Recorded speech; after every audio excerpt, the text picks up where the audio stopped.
Hello everyone, my name is Anna and welcome to Cactus Caffeine. In this channel, I share with you my passion for growing cactus and other desert plants over a cup of coffee. Today I will be dealing with this overgrown aloe. It has overgrown its pot. I mean, look at how many aloes are in this pot. I can't even tell which one is the mother plant anymore. Anyway, this is not mine. This is my sister-in-law's plant. I don't know exactly what the name of this aloe is. It kind of looks like the aloe vera in the sense that it has smooth leaves, smooth center as well. The teeth are only on the edges, except this one has white markings on the leaves, both underneath and also on top of the leaves. So whatever this aloe is, the goal for me today is to repot this into 4 pots. So she wants them transferred into 2 big pots right there, which she said she will keep herself. And then she wanted 2 in a smaller pot that she intends to give out to friends.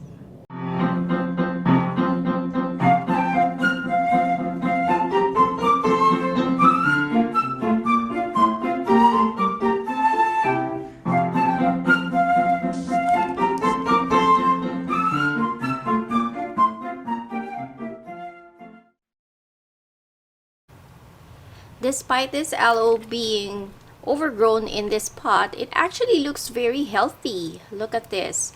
When I got this from her, I actually got this from her in late winter time. It was very brown.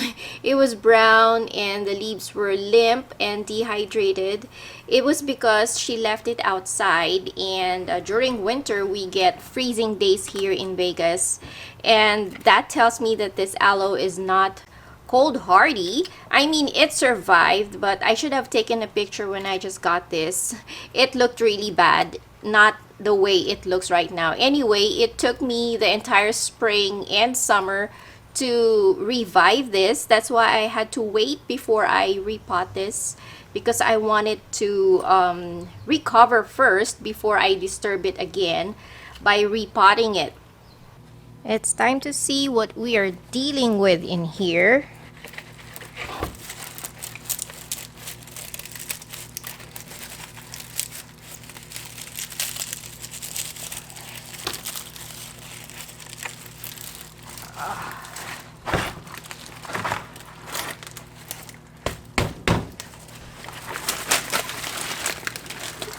Okay, it's coming out. Fortunately, it's in a plastic pot, so it's easy to take it out.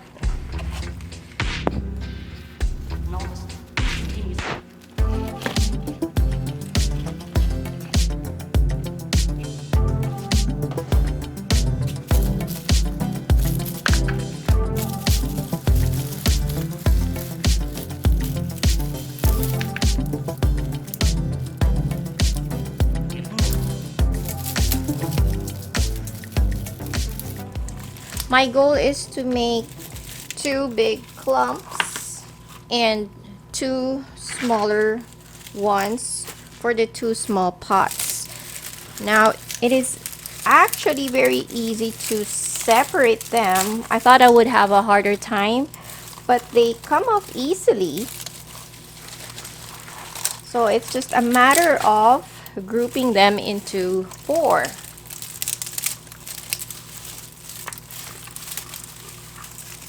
Aloes are very prolific. I actually like them pot bound. For me, I think they grow better if they're a little bit pot bound or root bound. But this just has gotten too much for this pot. So it is really time to give this a bigger space to grow. And that's what we're doing right now. Ooh, look how big this one is.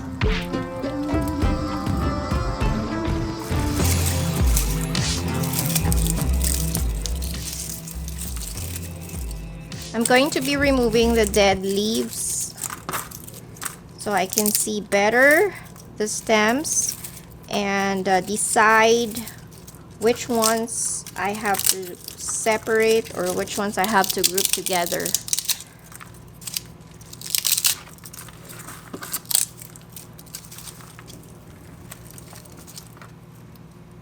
Looks like at some point in time, this aloe's lost its roots and then it just regained them because I see healthy roots but they're very short.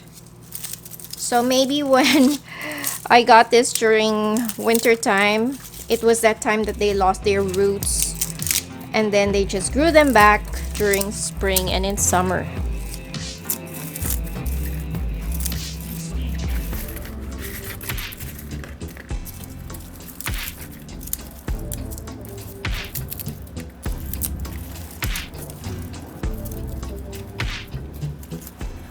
Most of these just detach by themselves. I don't even have to pull them apart. They're already growing separate from the mother plant.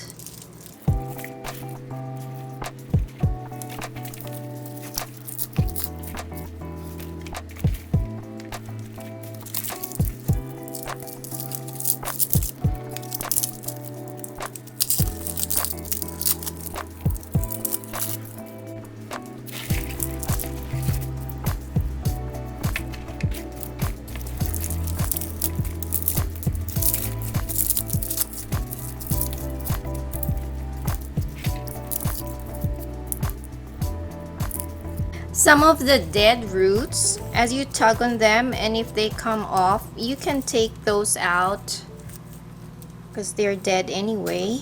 And then those that are still like firm and actively growing, I would leave them in there.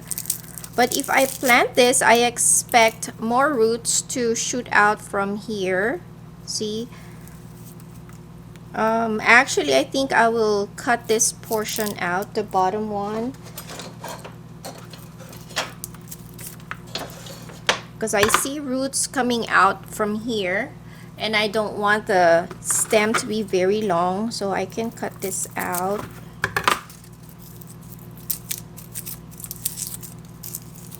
There you go.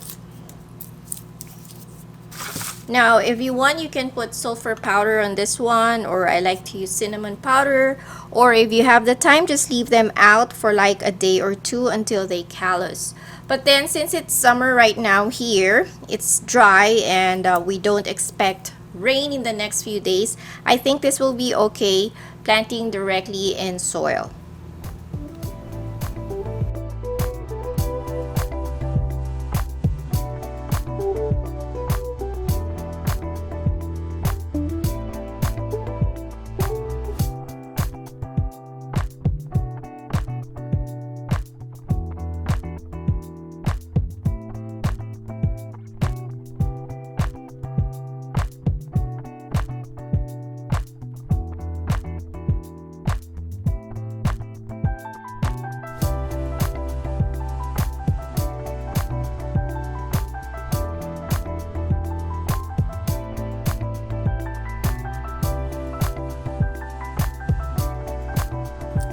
So again, I don't want a very leggy aloe like this. I see some roots starting to shoot out at this point, so I'm gonna cut it shorter right here.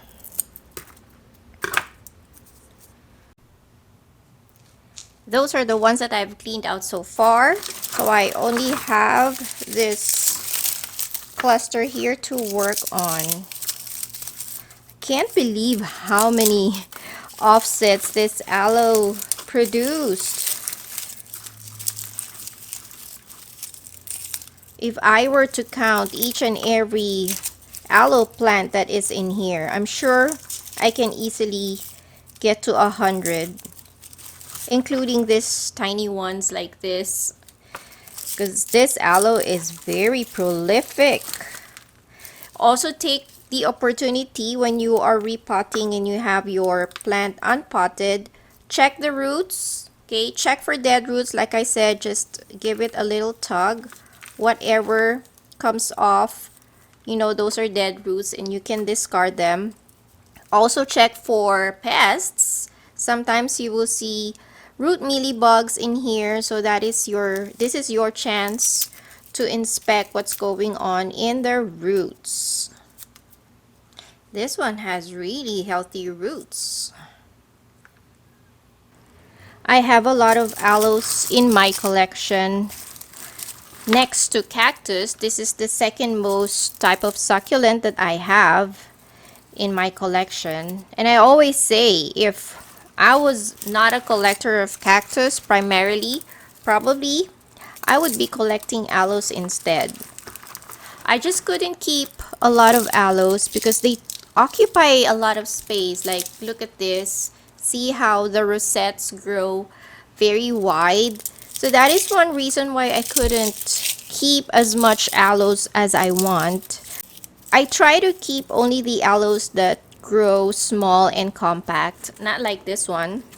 So I try to keep the ones that stay small and compact. But I also have a few of aloes that grow big like this. One of my favorite is the aloe swordfish. That one I know will grow into like a small tree shrub.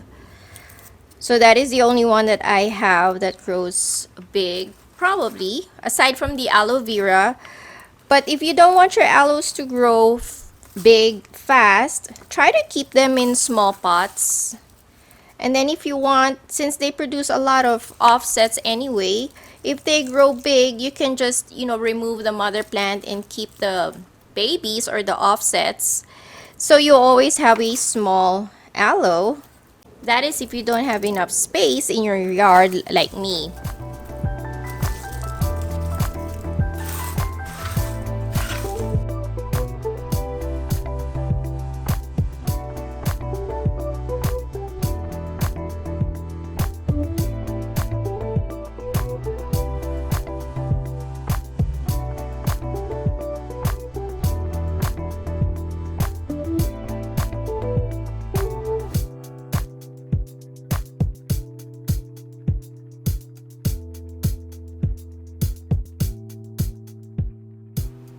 Here are all the aloes that I took out from that pot.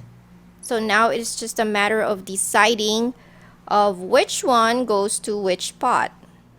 I group the aloes now. I have those two big pots. And then I know I said earlier that my sister-in-law only needed two smaller pots. But then I had too much plant material that I was able to make 3 small pots. And look, I still have all these small babies that I can just tuck in. At least she has one more extra pot to give away. These are not planted yet. I just put them in the pot. I still have to fill it up with soil. And so that is the next step that we will be doing. This is the soil that I will be using today. This is Palm Cactus and Citrus Soil by Kellogg.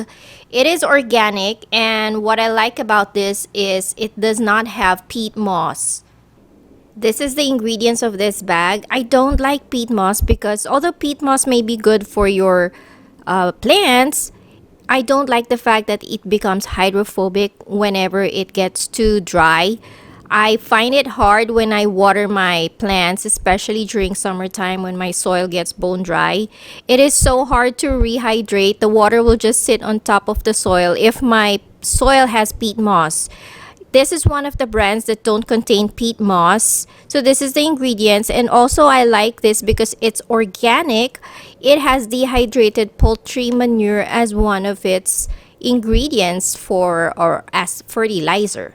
For aloes, I can use this soil straight out of the bag without adding any amendments.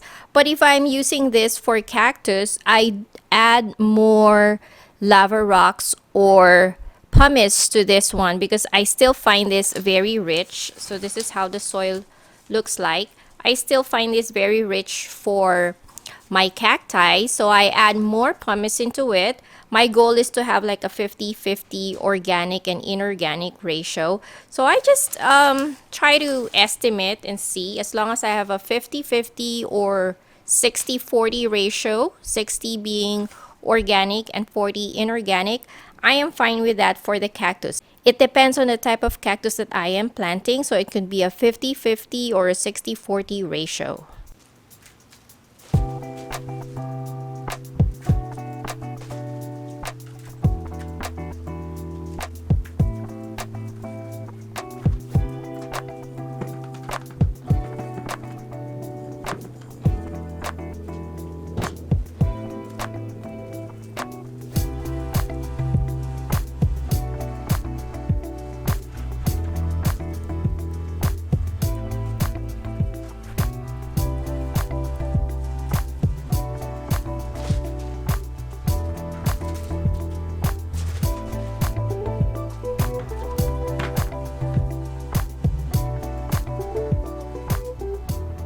I'm on to my second pot and I accidentally broke one leaf.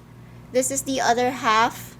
Look how much gooey gel is inside.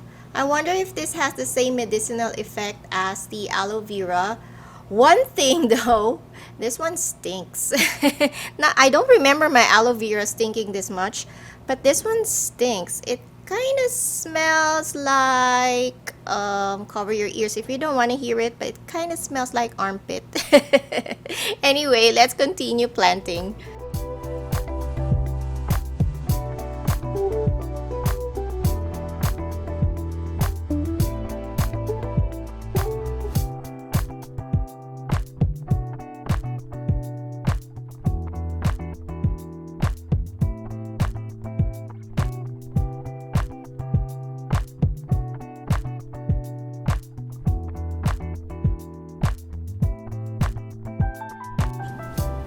What I did first is I planted the big ones, and then for the little ones like this, I'm going to tuck them in between where I find spaces for me to plant as much of these little ones as I can.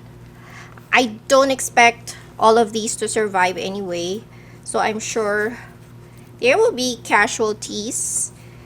So I'm trying to plant as much as I can of these little offsets. Hopefully they will survive, but only time will tell. This is pot number 3. So I think I'm just gonna bundle it up like this and plant everything in the middle.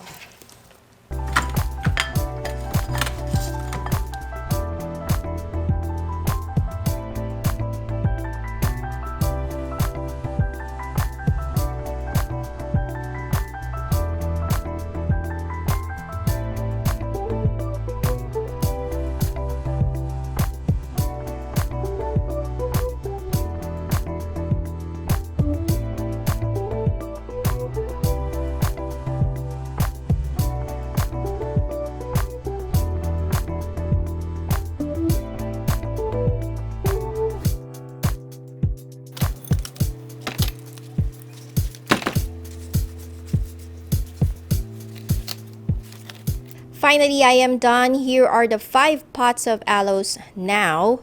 Imagine from a single pot, I was able to turn it into 5 pots, and yet each pot still looks full. I mean, I don't expect all of the plants in here to survive. I know there will be casualties. I will also be giving it 3 days before I start watering these pots. 3 days is enough time for the roots and the stem to heal. I did a lot of breaking of roots, breaking of stem in the process of repotting this, so I'm giving it 3 days to heal in dry soil. I will also be keeping this in an area where it gets bright sunlight. No direct sunlight yet, at least not yet, because they just got replanted. And these types of aloes anyway don't do well with direct sunlight here in the desert. Our sun and heat is just too much for them. Early morning sun is perfect, so before noontime, as long as these are shaded, they would do perfectly fine in direct full sun. But as of now, while they are still rooting, I will be keeping this in a bright shade area. Alright, so thank you guys for joining me in my repotting video for today. If you like this video, don't forget to give me a thumbs up. Follow me on Facebook and in Instagram. And until next time, bye everyone, and cheers!